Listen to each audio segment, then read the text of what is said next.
بسم اللہ الرحمن الرحیم۔ آج کی ویڈیو کا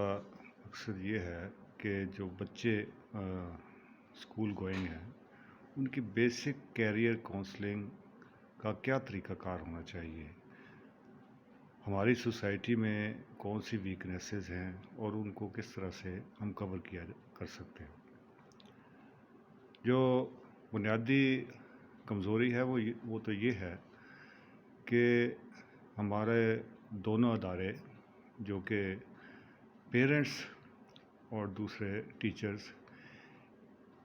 انہی کی ذمہ داری ہوتی ہے کہ بچے کا کیریئر کس طرح سے ڈیولپ کرنا ہے، اس کو گائیڈ کیسے کرنا ہے۔ باقی چونکہ بچہ جو ہوتا ہے وہ تو انہی کو فالو کرتا ہے، تو سب سے جو بنیادی وجہ ہے وہ ہمارے بچوں کے پیرنٹس کی وجہ سے خرابی پیدا ہوتی ہے۔ چونکہ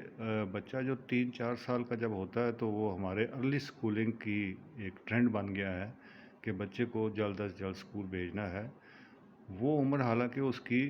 ایکٹیو لرننگ کا سٹارٹ ہوتا ہے، تو اس نے جو چیزیں سوشل ہوتی ہیں وہ تو گھر سے سیکھنی ہوتی ہیں، اسکول میں یہ چیزیں زیادہ تر نہیں بیان کی جاتی یا ان کو نہیں سکھایا جاتا۔ تو جو مورلز ہیں، جو اخلاقیات ہے، زندگی کا طریقہ کار ہے، سیلف مینٹیننس ہے بچے کی باڈی کی، اور اپنے آپ کا خیال رکھنا، اور پھر اس نے کس ڈائریکشن میں جانا ہے، تو اس کے لیے اس کو فری ٹائم چاہیے ہوتا ہے۔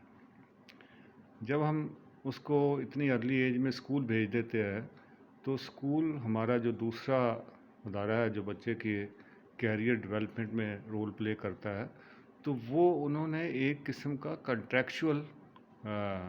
سسٹم بنایا ہوا ہے کہ آپ بچہ بھیجیں، وہ اتنے مارکس لے گا، اور اس بیس پہ اسکولوں کی کیٹیگریز بنی ہوئی ہیں۔ جو میجارٹی ہمارے اسکول ہے، دے آر ناٹ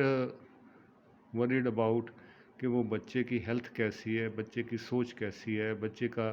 کریٹیوٹی ہے یا نہیں ہے۔ تو انہوں نے اس کے جو یاد کرنے کی صلاحیت ہے،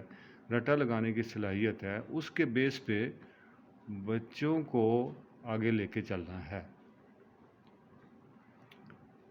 چونکہ بچوں کو ہم بھیج دیتے ہیں ارلی ایج میں اسکول میں،